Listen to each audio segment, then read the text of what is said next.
Hey, welcome to my new indie game devlog. I know it's been a while, but I'm back with a new concept game I have made, and I'll be going through it now, so hope you enjoy.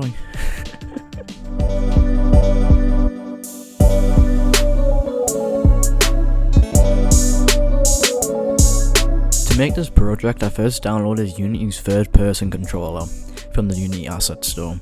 I used this to make a baseline for my project, and then I used my third-person shooter controller script and edited it so that it will work with melee combat. With this project, I used Unity's new input system, which made it way easier to implement inputs, and it made the code way less bulky than it would have if I was using the old Unity input system.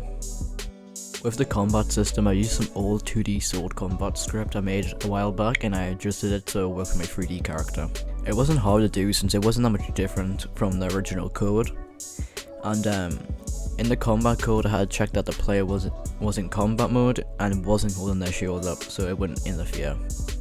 With the shield, I wanted to use the shift key and stop the player from being able to run while in combat mode. So I had checked if the character was aiming, and if so, it would stop the character from going faster than the walking speed, and instead it would lift up the character's shield and put it in defense mode. The animation setup was really easy.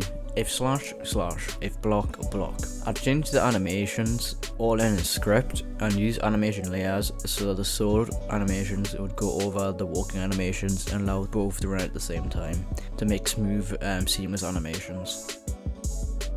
The last thing to be done was level design.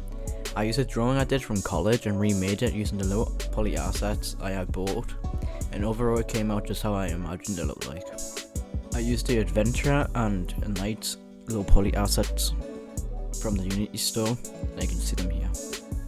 To make the game look how I wanted it to, I used post processing just to make it pop. A little bit of color adjustments and depth of field, and I was done. And here's the final product.